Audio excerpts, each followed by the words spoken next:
Hi guys, welcome to our YouTube channel, which is Unpacking with Mishak Mate. So sadly today I was watching what was happening outside the house of Deputy Commissioner Sibiya. I believe now it is the beginning of the end for General Sibiya, because I don't see him coming out from this one, because it seems like the police now are after him after the things that General Mkhwanazi said about Sibiya. So I feel like now even Sibiya himself can see that he's not coming out alive from this situation, because he even said that like they want him out, like he's not going to resign. They must fire him so that he can get all the millions, obviously.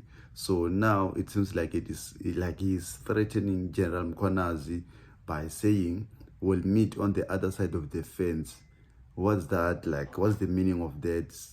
Obviously there is a meaning, more especially from him, about that. Maybe there's a lot that he needs to spill, just like General Mkhwanazi did when he spilled the bean in regard to Mkhunu and doctors and Sibiya.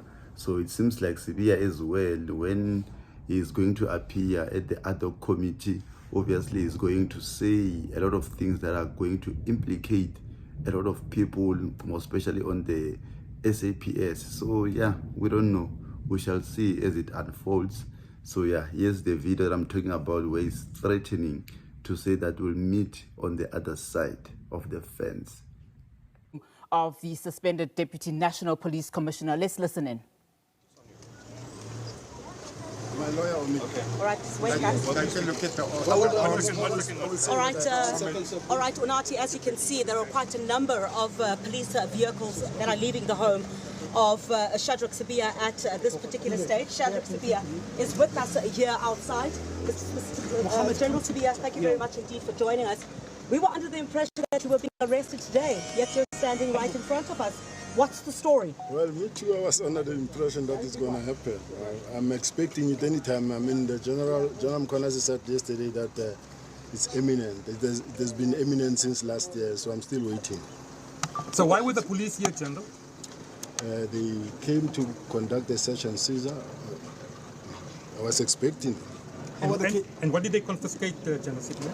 They will normally look for the gadgets and the cell phones of everybody who's in the yard. General, we understand that this started since 3 a.m. in the morning. Are you aware about the cars that were coming in looking at your house? I've been under surveillance. Remember, we are under siege here. It's helicopters, it's surveillance, left, right, and center. This is abuse of power. Yesterday, there was a black X3 there, and then as you come out, you'll see there's a car that side and there's a car that side. So, I mean, this is what I have to live with at this present moment. We told that your elderly mum was here inside the house together with your children. They were traumatized with the heavily armed members of the task team in the NIU, General. In task force, it is the case, and I wish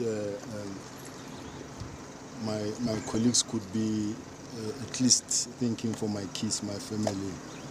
They haven't done anything wrong for them to be traumatized like this. I know they want to push me out. I will never resign. They must fire me. General Sibiya, can you just talk to us a bit about committee on Monday? Has your papers or documentation been interfered with? Now, crucial substance info you were presenting. No, the guys were decent. The guys were decent. They are cooperative. They are still respecting me, and everything happens under normal circumstances. So, especially when you cooperate with them, so they are not really all out to fight you. What was General Sibiya, could you just give us some details about what was confiscated here this morning from the point that the task force and the NIU arrived? What they are after is just the gadgets. I gave them what they needed. What did you give them? Is the laptop. There's nothing in the laptop. There's cell phones. How many cell phones, General? 3 or 4. It's the phones that are here. Including your personal phones? Yes. Where were you at the time when the police found you, General? I was not around. I was called to come and I came. Was this, Ian Levitt, was this raid, the search and seizure operation, legal? That will be determined by judge in a court in due course.